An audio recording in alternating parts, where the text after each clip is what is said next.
Culture has been found to play a large role in classifying emotions. However, few studies in effective computing actually address this role that culture plays. According to Hofstede, culture is a collective programming of the mind of groups of people.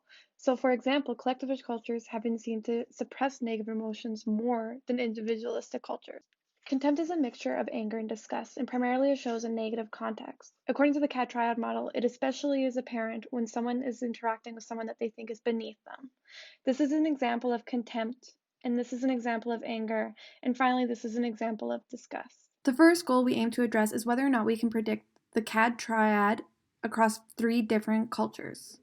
The second goal we aim to address is which facial action units are associated with contempt, anger, and disgust. For instance, historically, contempt has been associated with AU4, AU7, AU10, AU25, and AU26. We collected and labeled 75 to 85 videos for each culture, representing high, medium, and low individualism scores for each emotion, according to Hofstede.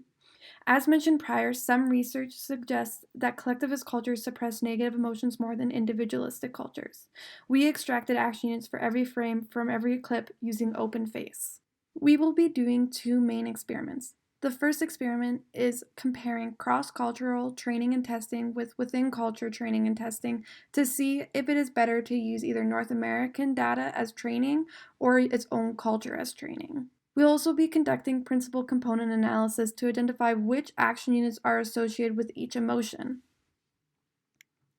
As we can see here, North American culture performs the best using a support vector machine, with up to 75% accuracy. We can see from the heat map that it performs better at predicting contempt and disgust, but anger recognition performs poorly.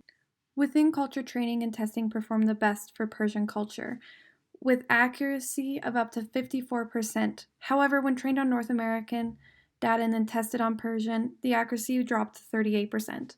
The heat map shown here is for across culture training and testing. Compared to the previous slide, within culture training and testing performed worse than across culture training and testing. The shown heat map shows the across culture training and testing. This shows that Filipino data performs better when trained on North American data. This performance boost might be due to North American clips being more abundant across the dataset, or that the North American data is building stronger training boundaries. Here are the results for the principal component analysis on the emotion contempt. These are the 4 action units found to be associated with North American culture.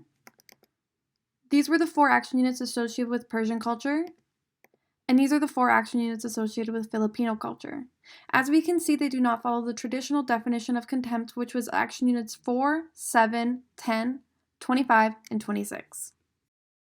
For future work, we want to consider the dynamics of emotion by using dynamic time warping instead of just using frame-by-frame static images.